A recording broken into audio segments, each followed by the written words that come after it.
ఓం శాంతి. ఈరోజు Murali date 3 March 2026. బాబా చెప్తున్నారు, మధురమైన పిల్లలారా, మీరు జ్ఞానులు మరియు యోగులు. మీ నోటి నుండి సదా జ్ఞాన రత్నాలు మాత్రమే వెలువడాలి. కొత్తవారు ఎప్పుడు వచ్చినా వారికి తండ్రి పరిచయాన్ని ఇవ్వండి. ఈరోజు మురళీలోని ప్రశ్న, మీ స్థితిని ఏకరసముగా తయారు చేసుకుని సాధనం ఏది? సమాధానము, సాంగత్యాన్ని సంభాళన చేసుకుంటే మీ స్థితి ఏకరసముగా తయారవుతుంది. సదా మంచి సేవాదారి విద్యార్థుల సాంగత్యములో ఉండండి. జ్ఞానయోగములు తప్ప ఏ ఇతర మాటలు మాట్లాడినా, నోటి నుండి రత్నాలకు బదులు రాళ్ళు రువ్వుతూ ఉన్నా వారి సాంగత్యము నుండి చాలా హెచ్చరికగా, చాలా జాగ్రత్తగా ఉండాలి. పాట, రాత్రి ప్రయాణికుడా అలసిపోకు. ఓం శాంతి. జ్ఞానము మరియు విజ్ఞానము, వీటిని బాబా మరియు ఆస్తి అని అంటారు.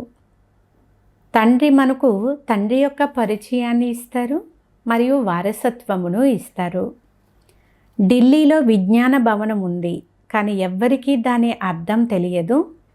పిల్లలైన మీకు జ్ఞాన యోగాల గురించి తెలుసు. యోగము ద్వారా మనము పవిత్రముగా అవుతాము. జ్ఞానము ద్వారా మన ఆత్మ రంగరించబడుతుంది. అనగా జ్ఞానం అనే రంగు అంటుకుంటుంది. మనము చక్రం అంతటిని తెలుసుకుంటాము. స్మృతి యాత్ర కొరకు కూడా ఈ జ్ఞానము లభిస్తుంది. అక్కడ యోగము కొరకు ఎవ్వరూ జ్ఞానాన్ని ఇవ్వరు. వారైతే స్థూలమైన డ్రిల్లు మొదలైనవి నేర్పిస్తారు. ఇది సూక్ష్మమైన మరియు చాలా ముఖ్యమైన విషయము. పాట కూడా దానికి సంబంధించినదే పెడతారు. తండ్రి అంటున్నారు, ఓ పిల్లల్లారా, ఓ మూలవతన ప్రయాణికులారా, పతితా పావనులైన తండ్రి ఒక్కరే సర్వుల సద్గతిదాత. వారే అందరికీ కూడా ఇంటికి వెళ్ళే మార్గాన్ని తెలియజేస్తారు. మనుషులు మీ వద్దకు అర్థం చేసుకునేందుకు వస్తారు. ఎవరి వద్దకు వస్తారు? ప్రజాపిత బ్రహ్మ కుమారి, బ్రహ్మ కుమారుల వద్దకు వస్తారు. కావున వారిని మీరు ఎవరి వద్దకు వచ్చారు అని అడగాలి. మనుషులు సాధువులు, సన్యాసులు, మహాత్ముల వద్దకు వెళ్తారు. వారికి పలానా మహాత్మాజీ అనే పేరు కూడా ఉంటుంది. ఇక్కడ మీకు ప్రజాపిత బీకేలు అనే పేరు ఉంది. బీకేలు అనేక మంది ఉన్నారు. మీరు వారిని ఎవరి వద్దకు వచ్చారు అని అడగాలి. ప్రజాపిత బ్రహ్మ మీకేమవుతాడు? అతను అందరికీ తండ్రే కదా. కొందరు మీ మహాత్ముణ్ణి, మీ గురువును దర్శించుకుంటాము అని అడుగుతూ ఉంటారు. అప్పుడు మీరు వారితో, మీరు గురువు అని ఎలా అంటున్నారు? ప్రజాపిత బ్రహ్మకుమారీలు అనే పేరు ఉంది కదా, కనుక వారు తండ్రి అవుతారు, గురువు కాదు అని చెప్పండి. ప్రజాపిత బ్రహ్మ కుమారీలు అనగానే బ్రహ్మ వీరికి తండ్రి అనేది వాళ్ళకి మనసులో అనిపిస్తుంది. వారు మీకు కూడా తండ్రే. మేము బీకేల తండ్రిని కలుసుకోవాలనుకుంటున్నాము అని అనండి. ప్రజాపిత పేరు ఎప్పుడైనా విన్నారా? అతనికి ఎంతోమంది పిల్లలు ఉన్నారు. ఈ తండ్రిని గురించి అర్థం చేసుకుంటే అనంతమైన తండ్రి గురించి కూడా చాలా బాగా అర్థం చేసుకోగలుగుతారు. ప్రజాపిత బ్రహ్మకు కూడా ఎవరో తండ్రి తప్పకుండా ఉంటారు. ఎవరైనా వస్తే వారిని మీరు ఎవరి వద్దకు వచ్చారు అని అడగాలి. బోర్డు పైన ఏం వ్రాసి ఉంది? ఎన్ని సెంటర్లు అయితే ఉన్నాయి కదా. ఎంతమంది బీకేలు ఉన్నప్పుడు వారికి తప్పకుండా తండ్రి ఉంటారు, గురువు కాదు. మొదట ఇది వారి బుద్ధి నుండి తొలగిపోవాలి. అంటే ఇక్కడ మనల్ని చదివించేది గురువు కాదు, తండ్రి అనేది అందరి బుద్ధిలో కూర్చోబెట్టాలి. ఇది ఒక ఇల్లు అనేది అర్థం చేసుకోవాలి. ఏదో ఒక మంచి ఉన్నతమైన కుటుంబంలోకి మేము వచ్చాము అనేది వారు తెలుసుకోగలగాలి. మేము ప్రజాపిత బ్రహ్మ సంతానము, మీరు కూడా వారి సంతానమే. అయితే ఆ బ్రహ్మ ఎవరి కుమారుడు? బ్రహ్మ విష్ణు శంకరుల రచయిత పరంపిత పరమాత్మ శివుడు. అతను ఒక బిందువు, అతని పేరు శివుడు. వారు మా తాత. ఆత్మలేని మీరు కూడా వారి సంతానమే. బ్రహ్మకు కూడా మీరు సంతానమే. అందువలన మేము బాబ్దాదాని కలుసుకునేందుకు వచ్చాము అని అనండి. ఇలా వారి బుద్ధి తండ్రి వైపుకు వెళ్ళే విధంగా మంచి రీతిగా అర్థం చేయించండి అని బాబా అంటున్నారు. వారు ఎవరి వద్దకు వచ్చారో అర్థం చేసుకోవాలి కదా. ప్రజాపిత బ్రహ్మ మాకు తండ్రి, శివుడు సర్వ ఆత్మలకు తండ్రి. మొదట ఎవరి వద్దకు వచ్చారో అర్థం చేసుకోండి అని చెప్పాలి. యుక్తిగా తెలిపి వీరు శివబాబా సంతానము కనుక ఇదంతా కూడా ఒక కుటుంబము అని అర్థం చేయించగలగాలి. వారికి తండ్రి తాతల పరిచయం లభించాలి. సర్వుల సద్గతి దాత నిరాకార తండ్రి అయిన శివుడు అని మీరు అందరికీ అర్థం చేయించండి. వారు ప్రజాపిత బ్రహ్మ ద్వారా అందరికీ సద్గతినిస్తారు. అందరూ వారిని పిలుస్తూనే ఉంటారు.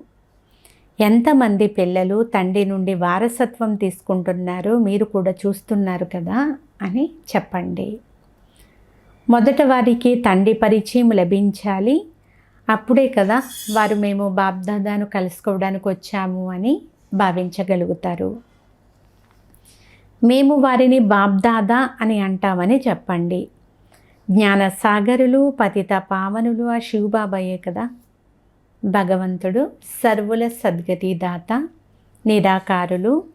అతను జ్ఞానసాగరులని వారికి అర్థం చేయించాలి.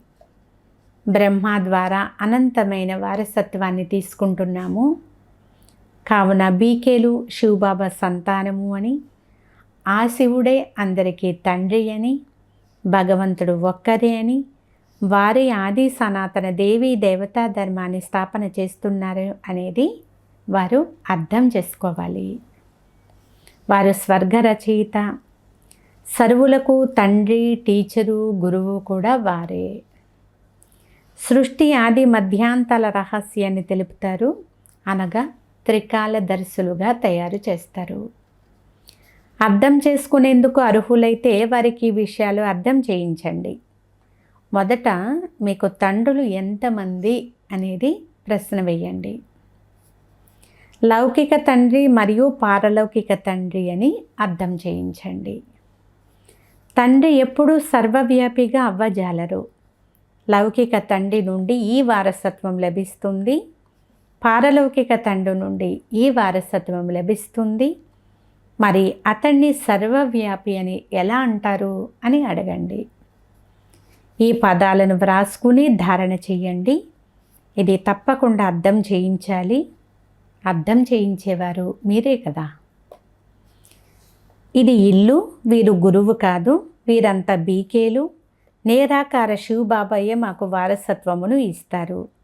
వారు సర్వులకు కూడా సద్గతి దాత. బ్రహ్మను సర్వుల సద్గతి దాత అని, పతిత పావనుడు అని, ముక్తి దాత అని అనడానికి వీల్లేదు.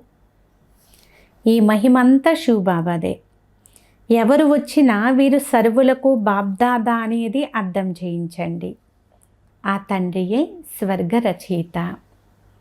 బ్రహ్మ ద్వారా విష్ణు పురాణి స్థాపన చేస్తున్నారు.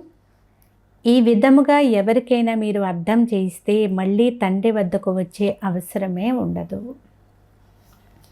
వారు అలవాటు పడి ఉన్నారు కనుక గురువు గారిని దర్శించుకుంటాము అని అంటారు. ఎందుకంటే భక్తి మార్గంలో గురువులను చాలా మహిమ చేస్తారు.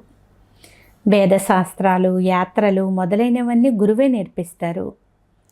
మనుషులు గురువులుగా అవ్వజాలరు అనేది మీరు అర్థం చేయించాలి. మేము బ్రహ్మను కూడా గురువు అని అనము. సద్గురువైతే ఒక్కరే. మనుషులెవ్వరూ కూడా జ్ఞాన సాగరులుగా అవ్వలేరు. వారంతా భక్తి మార్గంలోని శాస్త్రాలు చదివేవారు. దానిని శాస్త్రజ్ఞానము అని అంటారు. దానిని వేదాంతము, ఫిలాసఫీ అని అంటారు. ఇక్కడ మనల్ని జ్ఞానసాగరులైన తండ్రి చదివిస్తున్నారు. ఇది ఆత్మిక జ్ఞానము. బ్రహ్మ విష్ణు శంకరులను కూడా జ్ఞానసాగరులు అని అనరు. ఇక మనుషుల్ని ఎలా అంటారు? మనుషులు ఎవ్వరూ జ్ఞానానికి అథారిటీలుగా అవ్వలేరు. శాస్త్రాల అథారిటీ కూడా పరంపిత పరమాత్మయే. పరంపిత పరమాత్మ బ్రహ్మ ద్వారా అన్ని వేద శాస్త్రాల సారాన్ని అర్థం చేయించినట్లుగా కూడా చూపిస్తారు. తండ్రి అంటున్నారు, నన్ను గుర్తించకుండా నేనెవరో కూడా తెలియకుంటే వారికి వారసత్వం ఎక్కడి నుండి లభిస్తుంది? బేహద్దు వారసత్వము బేహద్దు తండ్రి ద్వారానే లభిస్తుంది కదా. ఇప్పుడు ఈ బాబా ఏం చేస్తున్నారు? ఇవి హోలీ, దురియా పండుగలు కదా. జ్ఞానము విజ్ఞానము అనే 2 పదాలే ఉన్నాయి. మన్మనాభవ అనే జ్ఞానాన్ని కూడా ఇస్తారు. నన్ను స్మృతి చేస్తే మీ వికర్మలు వినాశనమవుతాయి. కావున ఇది జ్ఞానము మరియు విజ్ఞానాల హోలీ మరియు దురియా. మానవులలో జ్ఞానం లేనందువలన వారు ఒకరి నోటిలో ఒకరు ధూళ్ అంటే మట్టి వేసుకుంటారు. అలాగే ఉన్నారు కదా. ఎవ్వరికి గతి సద్గతులు లభించవు. నోట మట్టే వేసుకుంటారు. జ్ఞానము అనే 3వ నేత్రం ఎవరికీ లేనే లేదు. కట్టుకథలు వింటూ వచ్చారు.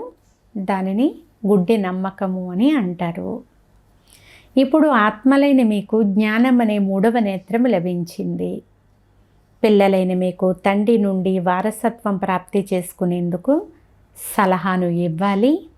అప్పుడు వారికి తెలిసిపోతుంది వీరు బ్రహ్మ ద్వారా వారసత్వం తీసుకుంటున్నారు, ఇతరులెవ్వరి ద్వారా లభించదు అనేది తెలుస్తుంది. అన్ని సెంటర్లలో ఈ పేరు వ్రాయబడి ఉంది. ప్రజాపిత బ్రహ్మ కుమార్ కుమారీల గీతా పాఠశాల అని వ్రాస్తే అది సాధారణ విషయంగా ఉంటుంది. ఇప్పుడు మీరు కూడా బీకే అనే పేరు వ్రాస్తేనే తండ్రి పరిచయాన్ని ఇవ్వగలుగుతారు. మనుషులైతే బీకే అనే పేరు వినగానే భయపడిపోతారు. అందుకే గీతా పాఠశాల అని వ్రాస్తారు. కానీ ఇందులో భయపడే విషయం ఏముంది? ఇది ఇల్లు అని చెప్పండి. ఎవరి ఇంటికి వచ్చారో మీకు తెలుసా? వీరు అందరి తండ్రి ప్రజాపిత బ్రహ్మ. భారతవాసీలు ప్రజాపిత బ్రహ్మను చాలా గౌరవిస్తారు. క్రైస్తవులు కూడా ఆది దేవుడు ఉండి వెళ్ళాడు అని భావిస్తారు. ఈ మనుష్య వంశావళి వారిదే. కానీ క్రైస్తవులు యేసుక్రీస్తును మరియు బౌద్ధులు బుద్ధుణ్ణి తండ్రిగా భావిస్తారు. వంశం ఉంటుంది కదా. వాస్తవానికి తండ్రి బ్రహ్మ ద్వారా ఆది సనాతన దేవీ దేవతా ధర్మాన్ని స్థాపన చేశారు. అతను గ్రేట్ గ్రేట్ గ్రాండ్ ఫాదర్. మొదట తండ్రి పరిచయాన్ని ఇవ్వాలి. మీ తండ్రిని కలవాలనుకుంటున్నాము అని వారు చెప్పాలి. ఎందుకంటే వారసత్వం శివబాబా నుండే కదా లభిస్తుంది, బ్రహ్మ నుండి లభించదు అనేది అర్థం చేయించగలగాలి. మరి మీ తండ్రి ఎవరు? గీతా భగవంతుడు ఎవరు? ఆది సనాతన దేవీ దేవతా ధర్మాన్ని ఎవరు స్థాపించారు అని అడగండి. తండ్రి అంటూనే ఈ బ్రహ్మ కుమార్ కుమారీలంతా శివబాబా సంతానము అని భావిస్తారు. శివుడు బ్రహ్మ ద్వారా గతి సద్గతుల వారసత్వాన్ని ఇస్తారు. వారు ఈ సమయంలో మనకి జీవన్ముక్తిని ఇస్తున్నారు. మిగిలిన వారంతా ముక్తిలోకి వెళ్ళిపోతారు. ఈ జ్ఞానము పిల్లలైన మీ బుద్ధిలో ఉండాలి. ఎవరైనా వస్తే మీరు ఎవరిని కలవాలి అని అనుకుంటున్నారని ప్రశ్నించండి. వారు మాకే కాక మీకు కూడా తండ్రియే. ఇక్కడ గురువులు సన్యాసులు ఎవ్వరూ లేరు అని అర్థం చేయించండి. ఇది మీరు అర్థం చేసుకున్నారు కదా. ఉదాహరణకి హోలీ దురియా పండుగలు చేసుకుంటారు. లేకుంటే హోలీ దురియాలకు అసలు అర్థమే లేదు. జ్ఞానము వలన శరీరానికి రంగు వేసుకుంటారు. ఆత్మ ఈ శరీరం లోపల ఉంటుంది. అది పవిత్రముగా అయితే శరీరం కూడా పవిత్రమైనది లభిస్తుంది. ఇది పవిత్ర శరీరం కాదు, ఇది సమాప్తమైపోతుంది. శరీరానికి గంగా స్నానం చేయిస్తారు. కానీ పతిత పావనుడు ఒక్క తండ్రి తప్ప మరెవ్వరూ లేరు. ఆత్మ పతితముగా అవుతుంది కనుక ఆత్మ నీటితో పావనంగా అవ్వజాలదు. ఇది ఎవ్వరికీ తెలియదు కదా. వారు ఆత్మనే పరమాత్మ అని అంటారు.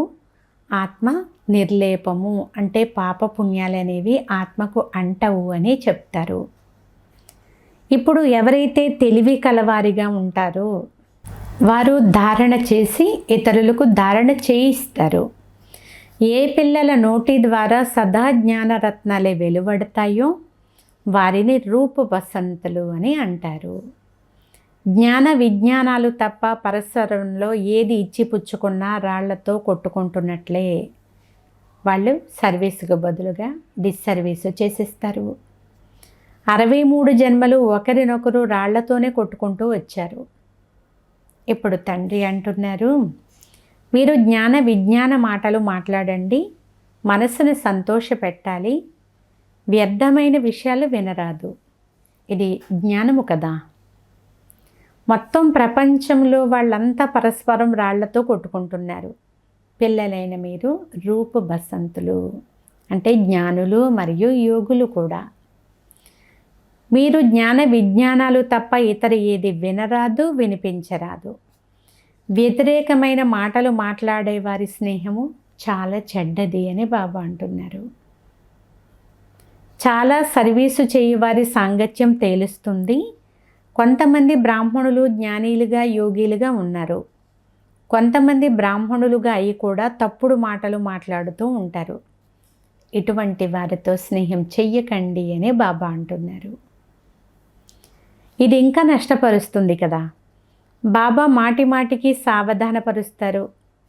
పరస్పరంలో తప్పుడు మాటలు మాట్లాడకండి, లేకుంటే మీరు నాశనం అవ్వడమే కాక ఇతరులను కూడా సర్వనాశనం చేసేస్తారు. అందువలన పదవీ భ్రష్టులైపోతారు. బాబా మనకు చాలా సహజముగానే అర్థం చేస్తున్నారు కదా. ఆసక్తి ఉండాలి. బాబా మేము వెళ్ళి చాలామందికి జ్ఞానం ఇస్తాము అని అనాలి. వారే తండ్రికి సత్యమైన పిల్లలు. సేవాదారి పిల్లలను తండ్రి కూడా మహిమ చేస్తారు. వారితో స్నేహం చెయ్యాలి. ఎవరెవరు మంచి విద్యార్థుల సాంగత్యంలో ఉన్నారని బాబాని అడిగితే వారు వెంటనే తెలియచేయగలుగుతారు. ఎవరి స్నేహం చెయ్యాలి? బాబా హృదయంలో ఎవరు అధిష్ఠించి ఉన్నారు అని అడిగితే వారు వెంటనే తెలియచేస్తారు. సేవ చేసేవారిని బాబా కూడా చాలా గౌరవిస్తారు. కొంతమంది సేవ కూడా చేయలేరు.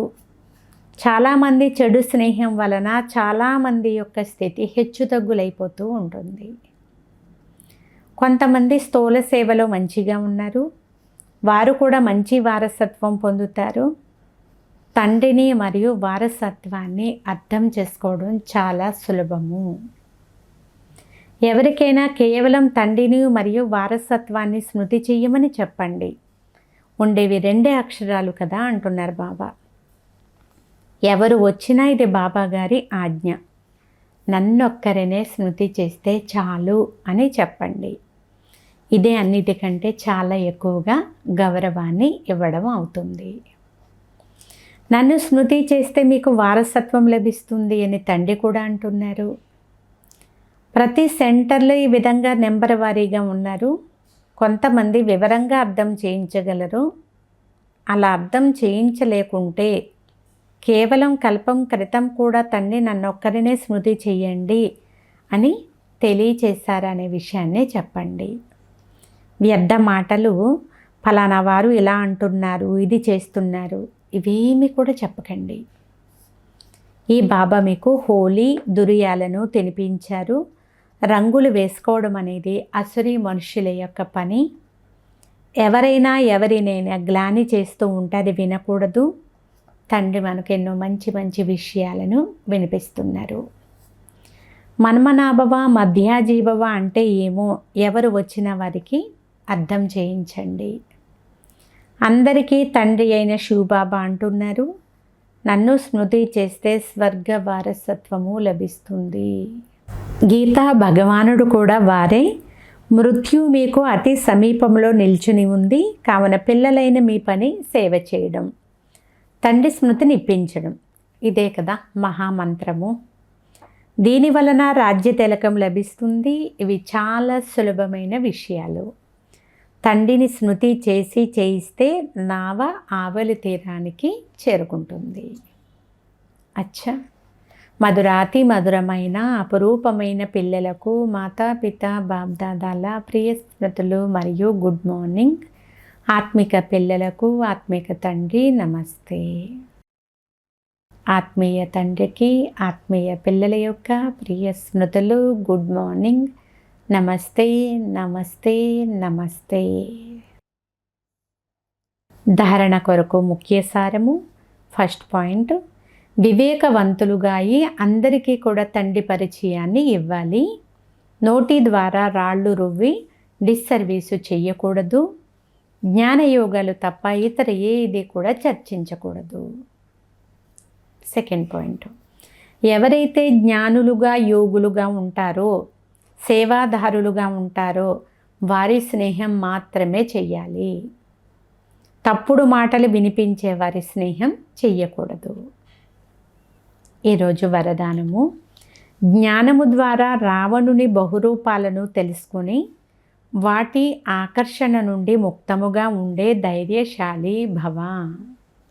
సారాంశము, ఏ పిల్లలైతే జ్ఞానము ద్వారా రావణుని యొక్క బహురూపాలను చాలా మంచి రీతిగా తెలుసుకున్నారో వారి ముందుకు ఆ రావణుడు సమీపానికి కూడా రాలేడు. బంగారు రూపము లేక వజ్రాల రూపమును ధారణ చేసి వచ్చినా వారు రావణుని యొక్క ఆకర్షణలోకి మాత్రం వెళ్ళరు. ఇటువంటి సత్యమైన సీతలుగా అయి గీత లోపల ఉండు లక్ష్యం ఉంచుకొని ధైర్యశాలులుగా ఉండండి. అప్పుడు ఈ రావణుని సైన్యము దాడి చేయడానికి బదులుగా మీకు సహయోగిగా అయిపోతుంది. ప్రకృతి యొక్క పంచతత్వాలు మరియు పంచవికారాలు ట్రాన్స్ఫర్ అయ్యి మీకు సేవ చేసేందుకు వస్తాయి. స్లోగన్, సేవలలో సఫలత ప్రాప్తి చేసుకోవాలి అంటే నమ్రచిత్తం యొక్క విశేషతను ధారణ చేయండి. ఈరోజు అవ్యక్త ప్రేరణ, నిశ్చయం యొక్క పునాదిని గట్టి చేసుకుని సదా నిర్భయంగా నిశ్చింతగా ఉండండి. విజయులుగా అయ్యేందుకు పునాది నిశ్చయము. పునాది పక్కాగా ఉంటే బిల్డింగు కదలదు. నిశ్చింతగా ఉంటారు. ఒకవేళ పునాది కచ్చాగా ఉంటే ఏ కొంచెం తుఫాను వచ్చినా, భూమి కొద్దిగా కంపించినా ఈ బిల్డింగ్ పడిపోతుందేమో, క్రాక్ వస్తుందేమో అనే భయం ఉంటుంది. కానీ నిశ్చయం యొక్క పునాది పక్కాగా ఉంటే నిర్భయంగా నిశ్చింతగా ఉంటారు. అచ్చా. ఓం శాంతి.